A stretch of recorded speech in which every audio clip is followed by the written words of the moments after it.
ದರ್ಶನ್ ಈ ಸುದ್ದಿಯ ಜೊತೆಗೆ ಮತ್ತಷ್ಟು ಸುದ್ದಿಗಳನ್ನ ನೋಡ್ತಾ ಹೋಗೋಣ. ಅಸಹಜ ಲೈಂಗಿಕ ದೌರ್ಜನ್ಯ ಪ್ರಕರಣಕ್ಕೆ ಸಂಬಂಧಪಟ್ಟಂತೆ ಸೂರಜ್ ರೇವಣ್ಣ ಪೊಲೀಸ್ ಕಸ್ಟಡಿ ಇವತ್ತಿಗೆ ಮುಗಿತಾ ಇದೆ. ಇವತ್ತು ನ್ಯಾಯಾಲಯಕ್ಕೆ ಅವ್ರನ್ನ ಹಾಜರುಪಡಿಸುತ್ತೆ ಸಿಐಡಿ. ಹೆಚ್ಚಿನ ವಿಚಾರಣೆಗೆ ಮತ್ತೆ ಕಸ್ಟಡಿಗೆ ಕೇಳ್ತಾರೆ ಅಂತ ಸದ್ಯಕ್ಕೆ ಸಿಗ್ತಾರೋ ಮಾಹಿತಿ.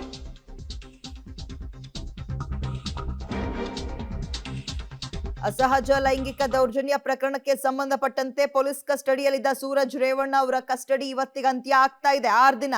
ಇವತ್ತು ನ್ಯಾಯಾಲಯಕ್ಕೆ ಅವ್ರನ್ನ ಹಾಜರುಪಡಿಸ್ತಾರೆ ಸಿಐಡಿ ಸೂರಜ್ ಅವ್ರನ್ನ.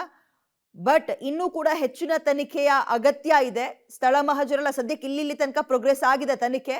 ಇನ್ನೂ ಹೆಚ್ಚಿನ ತನಿಖೆ ಇರೋದ್ರಿಂದ ಇನ್ನೊಂದಷ್ಟು ದಿನಗಳ ಕಾಲ ತನಿಖೆ ಅವ್ರಿಗೆ ಕಸ್ಟಡಿಗೆ ಕೊಡಿ ಅವ್ರನ್ನ ಅಂತ ನ್ಯಾಯಾಲಯಕ್ಕೆ ಕನ್ವಿನ್ಸ್ ಮಾಡ್ತಾರೆ. ಆದ್ರೆ ಇನ್ನೊಂದಷ್ಟು ದಿನಗಳ ಕಾಲ ಇವ್ರನ್ನ ತನಿಖೆಗೆ ಒಳಪಡಿಸಬಹುದು, ಪೊಲೀಸ್ ಕಸ್ಟಡಿಗೆ ಕೊಡಬಹುದು. ಸೊ ಏನಾಗುತ್ತೆ ಕಾದು ನೋಡ್ಬೇಕು ಇವತ್ತು.